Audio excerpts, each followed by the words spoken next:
And now it gives me extraordinary pleasure to introduce somebody that obviously everybody here knows well. Somebody that obviously during his terms was very, very actively involved in the gun violence issue. So without further ado, it gives me extraordinary pleasure to introduce to you the 42nd President of the United States, President Bill Clinton.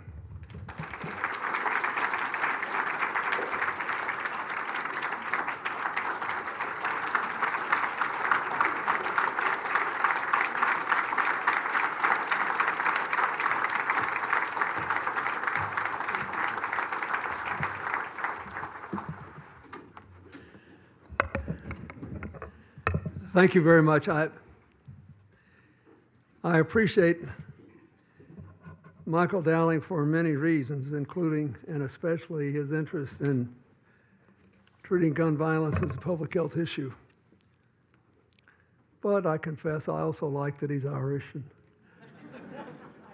we just celebrated the 25th anniversary of the Good Friday Accords late last year at Queen's University in Belfast, where Hillary replaced George Mitchell as the honorary chancellor, and Michael has an honorary degree. But he's a good politician, so he's also got an honorary degree from Dublin.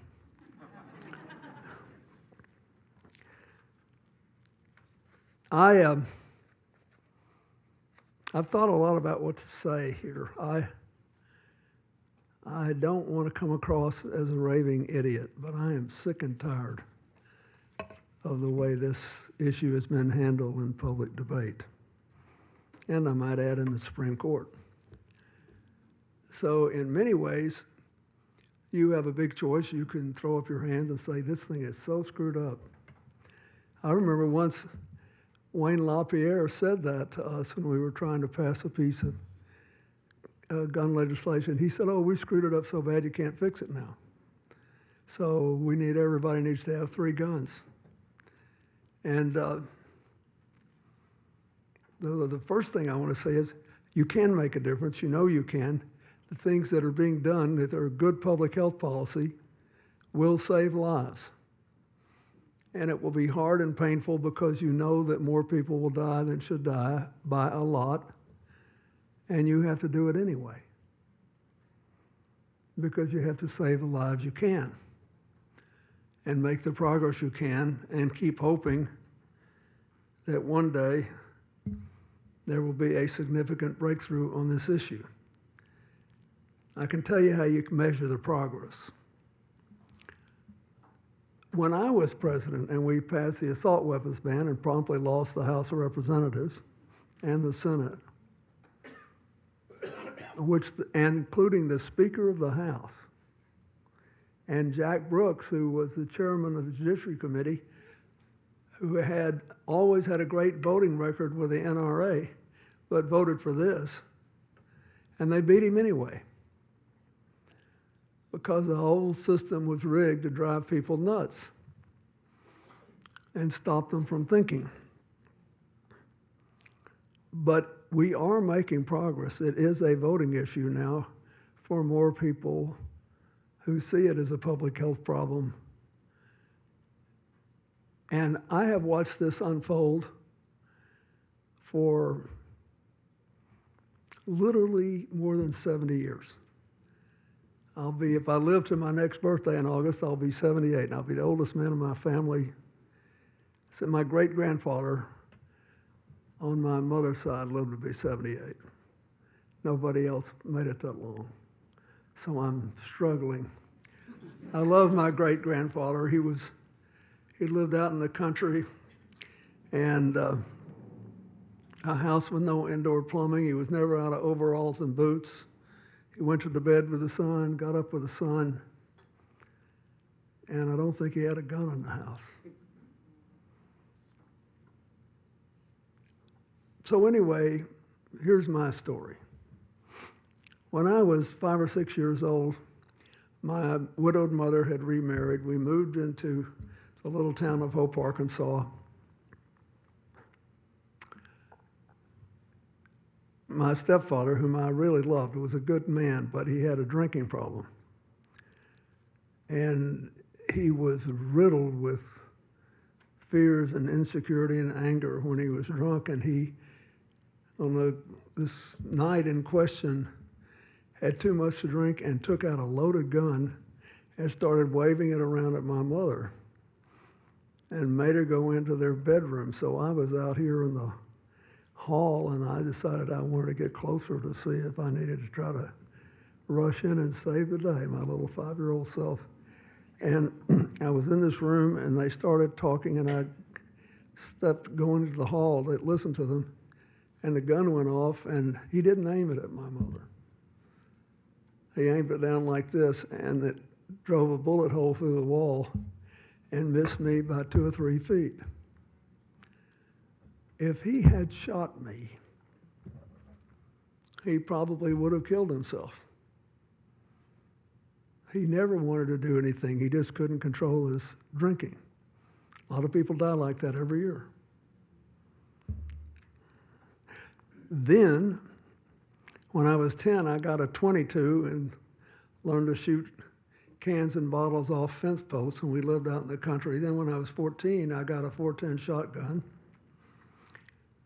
And I was a pretty good shot. I had better than 20/20 vision in both eyes then. Although I didn't have fusion vision, so I had to be careful. Anyway, when I came home to Arkansas and started running for Congress 50 years ago this year, I was in this mountain county, and this was a really rural district. It had the highest gasoline usage per registered vehicle of any congressional district in America. And I decided I had absolutely no chance to win since the guy I was running against had 95% name recognition and 85% approval, that my only chance was just getting my little pickup and go everywhere, which I did. And I was in a country store one day that was owned by the brother of one of my law students, because I was teaching in the law school, and his name was George Daniel. I'll never forget it. His other brother was James became a judge. He was the lawyer. Then one of the brothers was a doctor, and the other brother owned a hardware store. It was one of these great old, like 19th century stores with high ceilings and pressed tin roofs.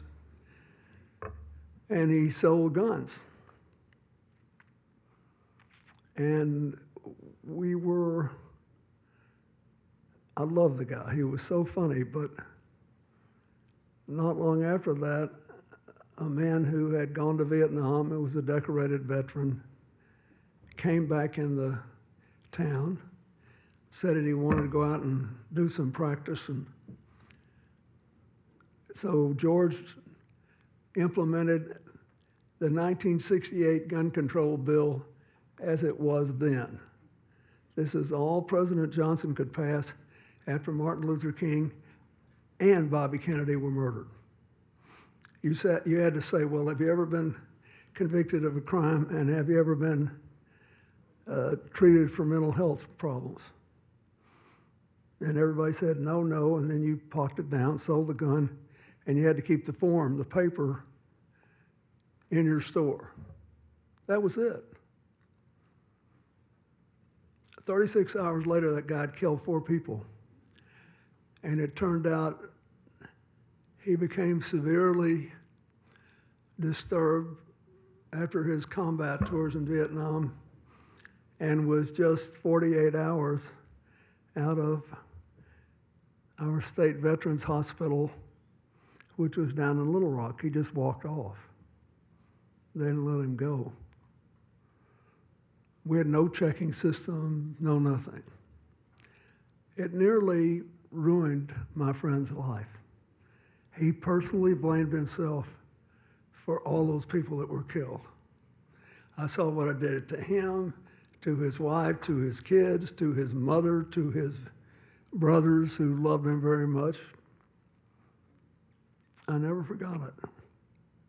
Then, in 1982, or 3, I guess, a full 10 years before I signed the Brady Bill into law, I endorsed a waiting period of exactly what the Brady Bill was when I was a candidate for governor. And my favorite relative, my great uncle, whose funeral I spoke at when he died at 92 when I was president, he called me and he said, "Have you lost your mind?" He said, "It's okay with me if you want to go back and practice law," but he said, "You won't survive this." And I said, "Don't you believe in it? Don't you think there ought to be a waiting period before we just give people guns and ammunition?" He said, "Absolutely. It's clearly the right thing to do, and it'll still get you beat." I said, "Why?" He said, "Because the gun lobby's got people crazy here." This was in the early 80s. And he said, "Look at the people you grew up with, Bill. They don't have any money. They can't do it. They never go on vacations. All they got is hunting and fishing. And what they want is to be able to go out in deer season, go out in the country and shoot at cans if they want to, and make sure you keep the rivers clean so they can fish." He said, "That's their life." And he said, "I'll tell you what, have you got anybody for it?" I said, "Yeah, I got a sponsor. And he's the only Vietnam veteran who's both a lawyer and a doctor and heavily decorated." He said, "Yeah, but he lives in Little Rock, doesn't he?" He said, "He's got enough people up there who will support him." He said, "If you can find one other person on that committee to co-sponsor the bill, I'll support you, and you can come down here and we'll have our own little rally." And I bet he had 180 IQ. He was very smart. And sure enough, I couldn't find anybody. So then, in 1991, the NRA finally came to the Arkansas legislature. And they had a bill that they were trying to pass in every state that made it illegal for any local municipality to have a gun law any stricter than the state had. And I thought it was crazy. At the time, Little Rock had the highest murder rate of any mid-sized city in its range in the country. And I mean, it was horrible. And I used to go out and run every morning, and there was an old little vacant lot, it was about a square block size, and every morning I would see used needles and shells. So it was horrible. So here's this guy from the NRA in a nice suit. He was about 6'5", I remember. He was a good-looking young man, and he's down there lining up support because my city council in Little Rock was going to ban cop killer bullets. And they thought that was the end of the world. Civilization as they knew it would end. And so he comes up to me, and in front of all these people, we're walking in the cab. He said, Governor, he says, just let this thing become law without your signature. If the legislature passed a bill, you didn't sign it within 10 days, it became law.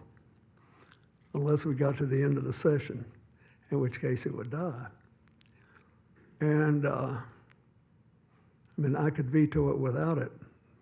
And so, anyway, this kid's looking at me saying, I said, look, and I tried to discuss it with him. He said, oh, come on. He said, here's the bottom line. He said, I think you're going to run for president. And if you do, we will beat the hell out of you in Texas if you sign this bill. And I looked at him and I said, you don't care about our people. Here's what you care about. Back in Washington, D.C., in your office, there's a big chart with this bill's name on the top, and down the side are all the states, and you get to wear this nice suit because you're supposed to get people like our legislature to allow you to put a check by our name. I said, you don't understand. I don't like this bill, and I'm going to veto it. So you get your gun, and I'll get mine, and saddle up, and I'll see you in Texas. And anyway, this is, 1991. So I got 66% of the vote in the Democratic primary in Texas and came within 3% of winning the state. So the first thing I have to say is on all this stuff, the answer is not to wimp out, but the answer is to also recognize that most of the people who care a lot about this issue are still pretty much like my great uncle was. They're good people. If they were your neighbors and your house caught on fire, you'd be darn glad they lived next door to you. You'd come over and help you put the fire out.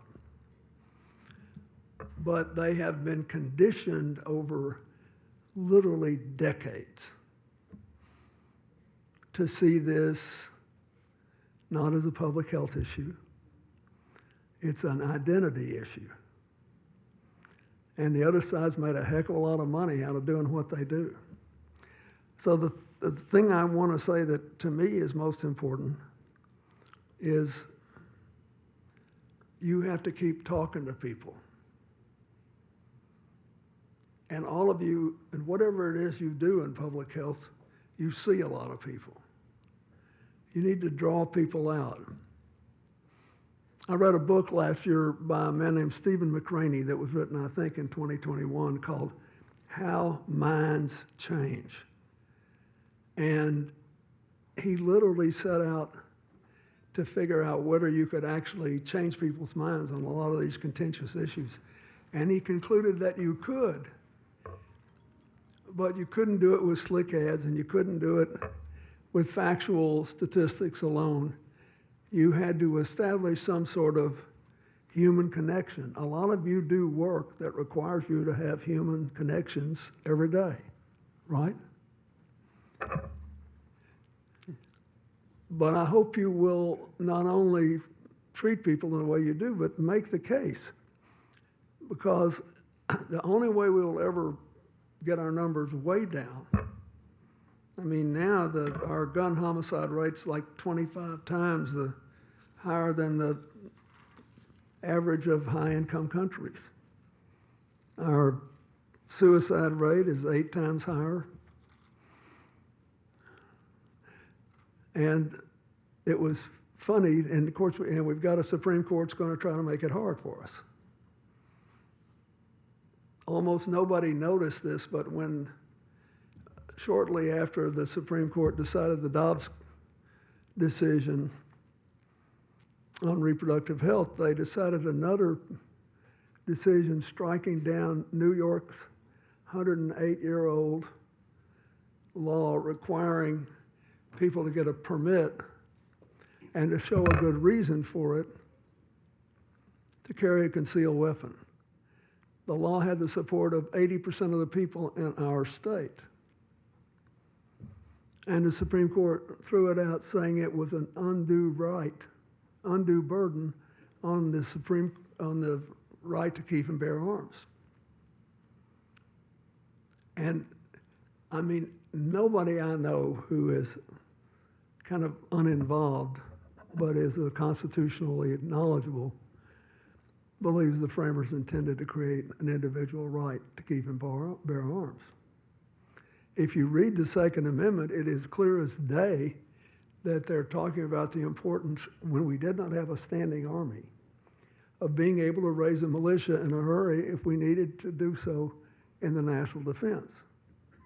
Now, culturally, there is a right in most of America because we got a lot of hunters and sports shooters, and we got a lot of people who live an hour or two from law enforcement, and they need to protect themselves. If I lived in the middle of Montana and I was 2 hours from nearest law enforcement and I had a family, I'd probably have a rifle in the house that I could use if I needed it. But that's not what all this is about. This is about identity. And we who believe we care about what's best for other people and think this is a terrible fix we're in and you're trying to help people get out of it, we have to learn to relate to those people. And so I recommend McCraney's book. I also recommend, if you haven't read it, Isabel Wilkerson's Caste.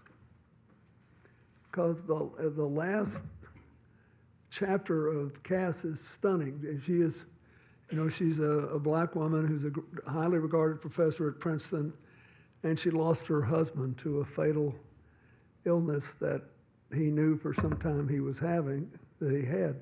So he wrote out all these detailed instructions to her about, here's what you do if the air conditioning doesn't work, or the electric door on the garage goes down and all that.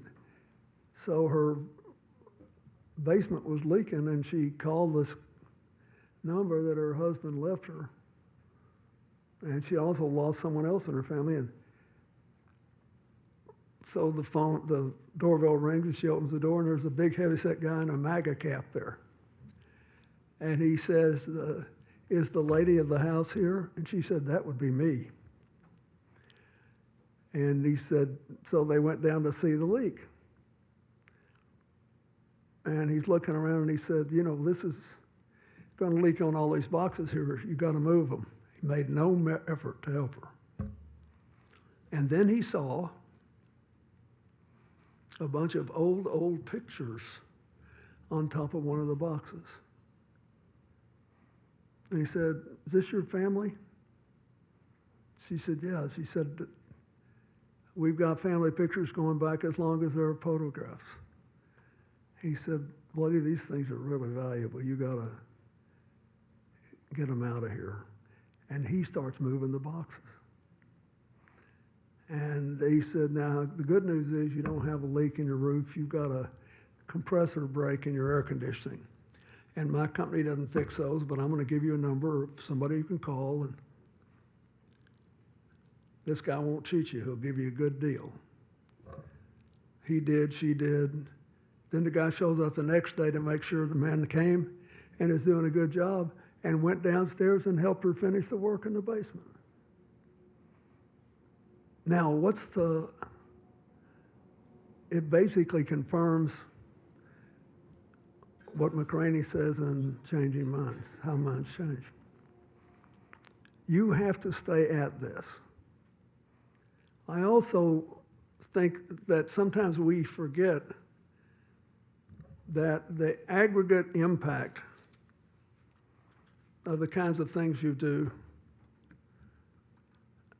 you may think it's a little deal one day, but if you get a sufficient number of people in every line of work related to the public health implications of gun violence, and they're all doing it, and they all have good communication skills, and you can make people believe that this is something that's noble and good, you can make a difference.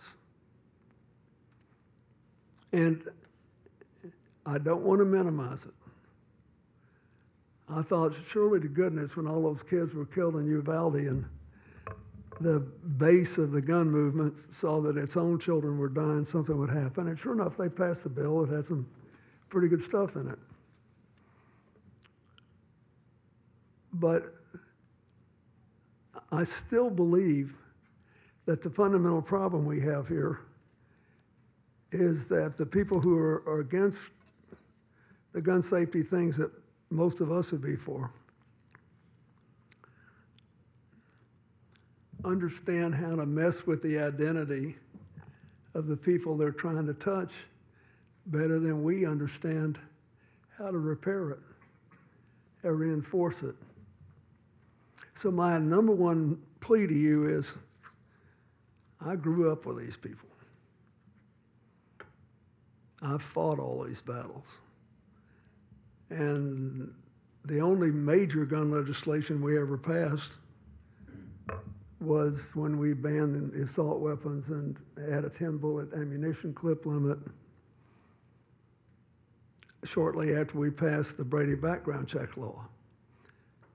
And then after Uvalde, it did have the impact of trying to make some improvements in red flag laws and some other things. and they're really worth doing. It was a good law. But I think the trick is to keep being for stuff like this and do it in a way that is not hostile to people who are in the grip of a different identity, but not bad people. And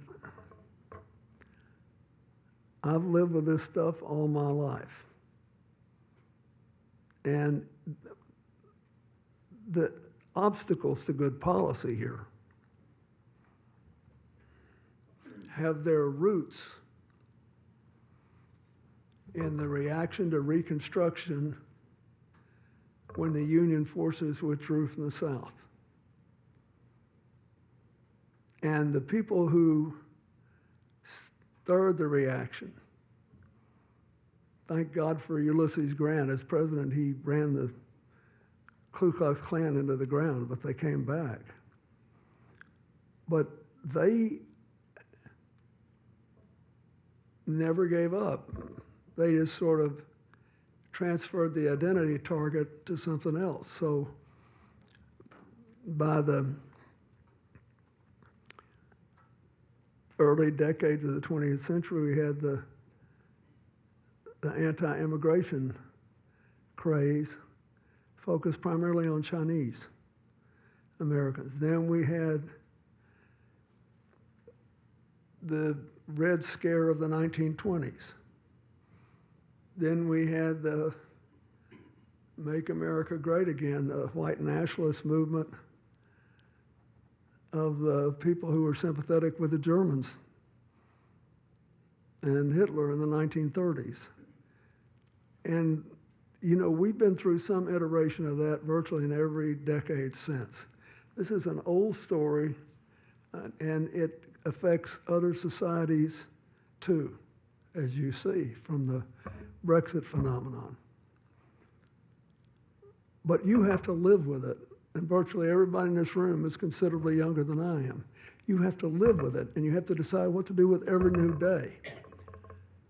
And if your goal is to be as effective in applying your profession as possible, you've got to figure out how to talk to people and then how to set up systems that will allow you to systematically reach enough people to make a difference. But I think you should, I know it sounds crazy, but I think you should be encouraged. And in a way, you should feel honored that you are being asked to shoulder a great responsibility. Because we can't live with these gun disparities. I mean, this is crazy. I told somebody today that I think it's kind of interesting that the House of Representatives seems determined the only gun control people they seem to support are the Russians trying to keep the Ukrainians from having enough. They're all for that. Lord only knows what those Ukrainians will do if you give them enough bullets to defend themselves. But you just can't. It is so easy for people to get worn out and beat down. And you cannot do it. Our identity has to be rooted not in giving up what's distinct about us, but in inclusive tribalism. The world is awash in another great conflict between divisive tribalism and inclusive tribalism. And once you go from the inclusive to the divisive, it's just a matter of time since disaster occurs. We don't have time to talk about this today, but that's basically a version of that is what is happening in Gaza today. And I can remember when we had an Israeli prime minister who gave his life for a two-state solution. And another who sacrificed his career and destroyed his political party, the founding party of Israel, for a two-state solution. But the average young person today knows nothing about that because everybody quit looking, including a lot of the Arab states that just wanted to do business. And all of a sudden, the underlying problem reared its ugly head again, as it will always do unless you deal with it. Sometimes I think those of you who provide mental health services should somehow put America on the couch. And a lot of other places too. I mean, that's what this whole, obsession with exclusive identity instead of inclusive identity is at the root of a great deal of this. But I'm telling you, I'll say again, I want to encourage you. First of all, there's some evidence that these things are beginning to have effect.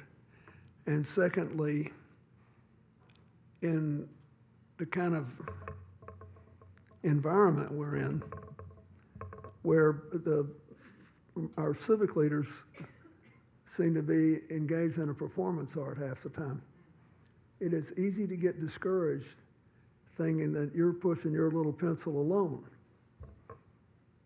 But you're not. And you can get more converts.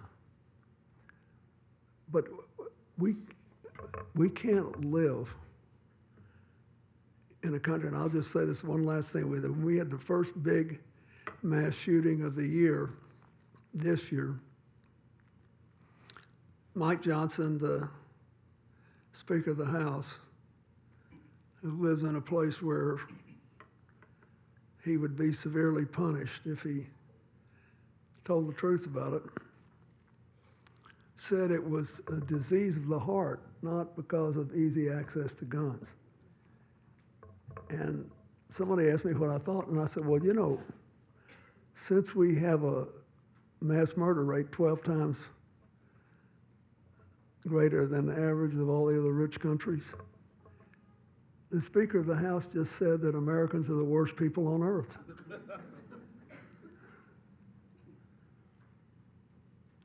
Now you're laughing, but it's because that's what we should be doing all the time. We should be turning these things in a way that don't demean people, but that force them to have one of those aha moments. I'll close with this. In 1999, we celebrated the 30th anniversary of Neil Armstrong's walk on the moon. And so he showed up, and other people from NASA came, and they brought for a photographic exhibit a moon rock he took off the moon that was vacuum packed in this clear laminated case and carbon dated at 3.6 billion years old.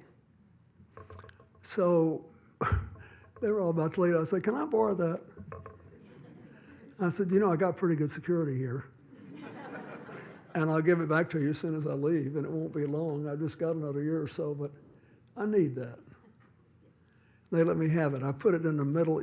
You've all seen the president in the Oval Office, and he sits in one or two chairs at the end of an oval table, and there's sofas on either side. And so we'd have these meetings, and whenever we had a meeting, like with Republican and Democratic members of Congress, which is that, but we also happen in foreign policy issues and other things. When that vacuum pack moon rock was there, and people started screaming at each other and spreading more heat than light, I would say, wait a minute, look at that rock. It is 3.6 billion years old. Now we are just passing through. We got the blink of an eye. What do you say we settle down and do something that'll make things better? Didn't always work, but sometimes it did. Sometimes it did. Sometimes people thought, God, I never thought about that. And I think that the older I get, the more I try to focus on things that are real small, like the Human Genome Project and all of its implications, is what we know. I spent $3 billion of your money on it, and it's the best money we ever spent. Our return on investment is somewhere between 300 to 1 now. Or something really big. Like now there's a roiling controversy about whether the black hole that was recently found is devouring more things than anyone that ever lived. But we do know the first one we saw was 55 million light years away, and we were told that if the whole solar system, not Earth, the sun and all of our planets and all of our related stars and moons passed by close enough, it would be sucked in to this black hole and turned into a pile of dirt that would fit in a very large thimble, the solar system. So one of my political friends says, what do you think of that? And I said, I think it doesn't matter so much who's on Mount Rushmore. You know, a lot of life is just getting over yourself for all of us, right? I mean, don't you think it is? So I just, please keep doing this. The idea that all these kids are dying again from guns, you know, and even, I got to give George Bush one thing. He did say in 2005, when the assault weapons ban ended after 10 years, which was a customary thing for new ideas back then, you had to reenact it, that he would sign the bill if Congress would enact it. Now, he knew they wouldn't because it was a Republican Congress, but still he said it. Don't give up on anybody. Keep plugging away. And mostly don't give up on yourself. What you are doing is worthy, good, noble. It is making a difference.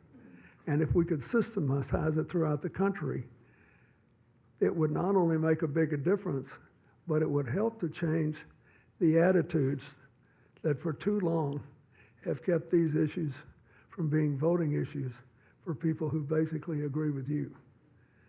And think about that moon rock. We don't have all that much time. So there's no point in wasting it.